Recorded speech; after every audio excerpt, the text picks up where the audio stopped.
Hello and welcome to Read Aloud 3.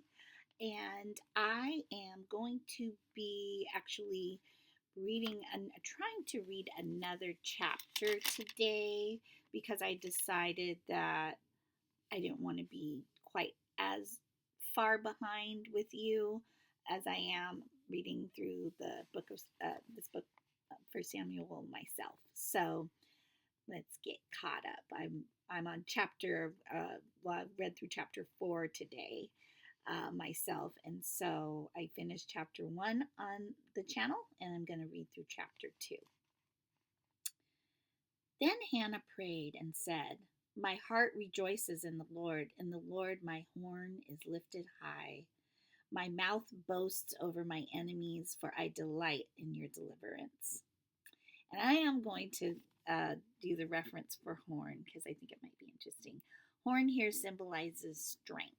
So she's saying, yeah, in the Lord my strength. He's lifted my strength high. In the Lord my horn is lifted high. Okay. Verse 2. There is no one holy like the Lord. There is no one besides you. There is no rock like our God. Do not keep talking so proudly or let your mouth speak such arrogance, for the Lord is a God who knows, and by him deeds are weighed. The bows of the warriors are broken, but those who stumbled are armed with strength. Those who were full hire themselves out for food, but those who were hungry are hungry no more. She who is barren has borne 7 children. But she who has had many sons pines away. The Lord brings death and makes alive. He brings down to the grave and raises up. The Lord sends poverty and wealth. He humbles and he exalts. He raises the poor from the dust, and he lifts the needy from the ash heap. He seats them with princes and has them inherit a throne of honor. For the foundations of the earth are the Lord's. On them he has set the world. He will guard the feet of his faithful servants. But the wicked will be silenced in the place of darkness. It is not by strength that one prevails. Those who oppose the Lord will be broken. The Most High will thunder from heaven. The Lord will judge the ends of the earth. He will give strength to his king and exalt the horn of his anointed.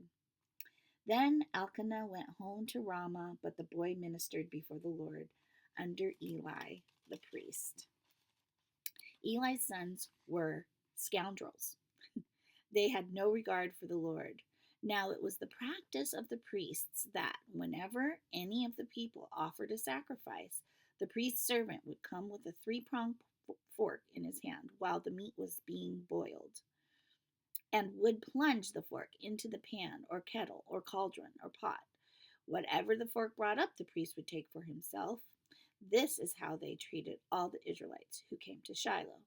But even before the fat was burned, the priest's servants would come and say to the person who was sacrificing, "Give the priest some meat to roast. He won't accept boiled meat from you, but only raw."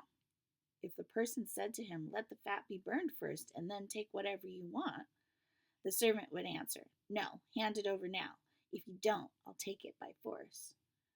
This sin of the young men was very great